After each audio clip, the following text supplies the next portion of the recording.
your friendship, and the example of your life. From a child of the East to the leader of a free and united Germany. As I've said, Angela and I don't exactly look like previous German and American leaders,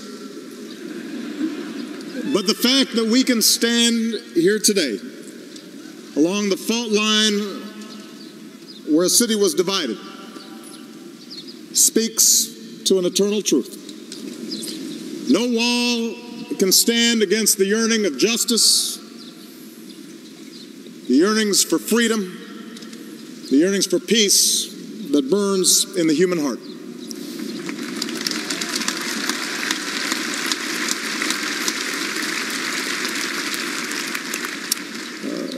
Mayor Wowereit, distinguished guests, and especially the people of Berlin and Germany, thank you for this extraordinarily warm welcome. In fact, it's so warm, and I feel so good that I'm actually going to take off my jacket, and anybody else who wants to, feel free to.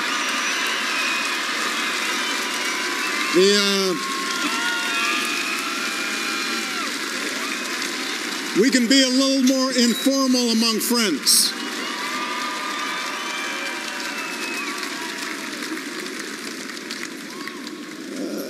As your chancellor mentioned, 5 years ago I had the privilege to address this city as senator. Today, I'm proud to return as President of the United States.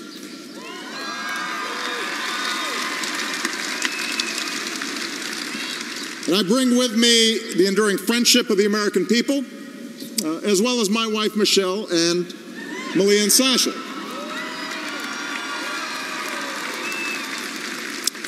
You may notice that they're not here. The last thing they want to do is to listen to another speech from me. So they're out experiencing the beauty and the history of Berlin.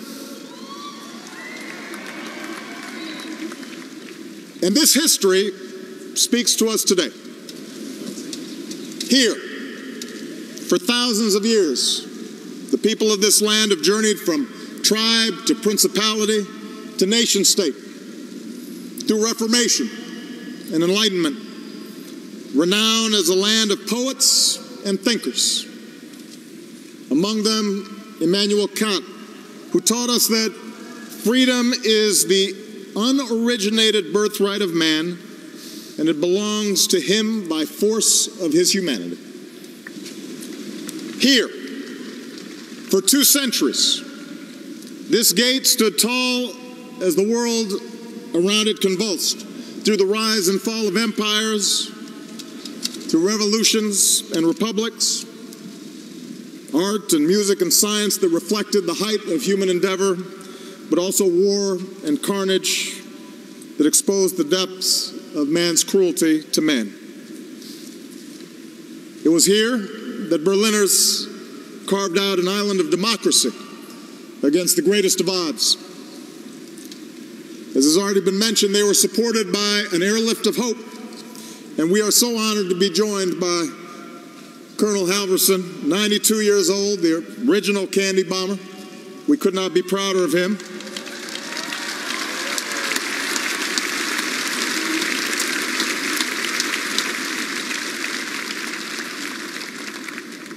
I hope I look that good, by the way, when I'm 92. During that time, a Marshall Plan seeded a miracle, and a North Atlantic Alliance protected our people. And those in the neighborhoods and nations to the east drew strength from the knowledge that freedom was possible here in Berlin. That the waves of crackdowns and suppression might therefore someday be overcome. Today, 60 years after they rose up against oppression, we remember the East German heroes of June 17th. When the wall finally came down, it was their dreams that were fulfilled. Their strength and their passion Their enduring example remind us that for all the power of militaries, for all the authority of governments, it is citizens who choose whether to be defined by a wall or whether to tear it down.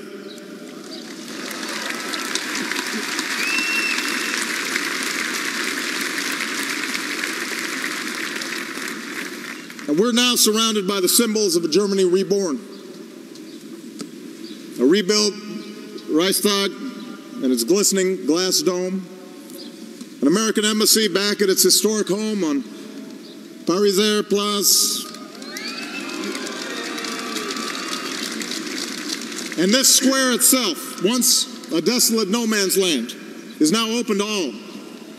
So while I am not the first American president to come to this gate, I am proud to stand on its eastern side to pay tribute to the past.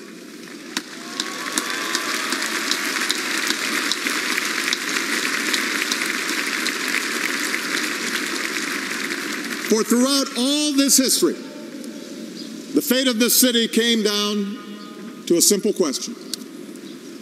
Will we live free or in chains?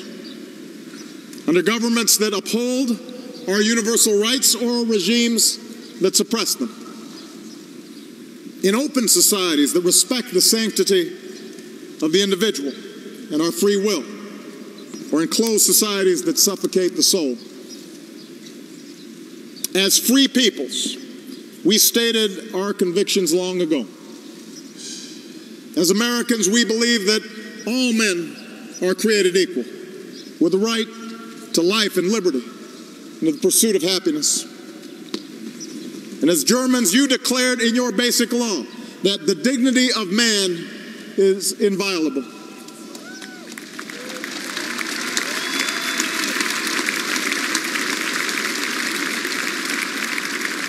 Around the world, nations have pledged themselves to a universal declaration of human rights, which recognizes the inherent dignity and rights of all members of our human family. And this is what was at stake here in Berlin all those years.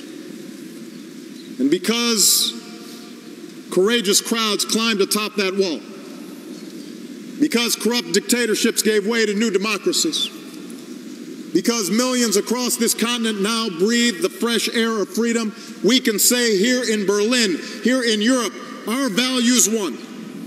Openness won, tolerance won, and freedom won. Here in Berlin.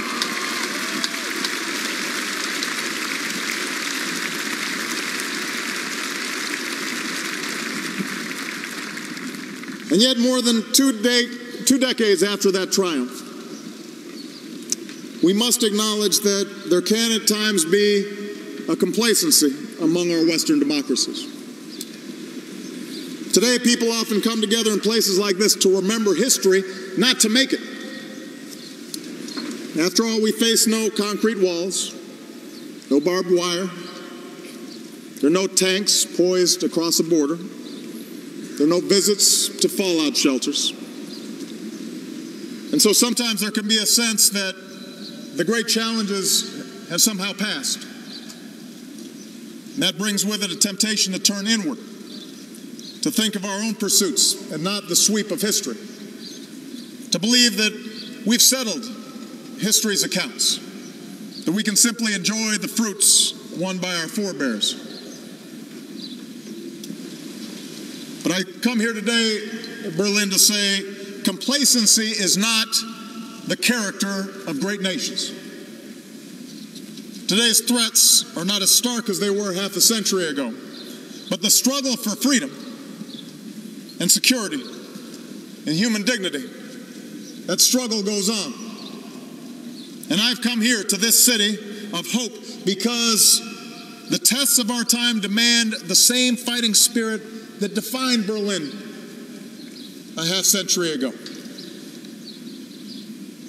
Chancellor Merkel mentioned that we mark the anniversary of President John F. Kennedy's stirring defense of freedom, embodied in the people of this great city. His pledge of solidarity, Ich bin ein Berliner, echoes through the ages. But that's not all that he said that day.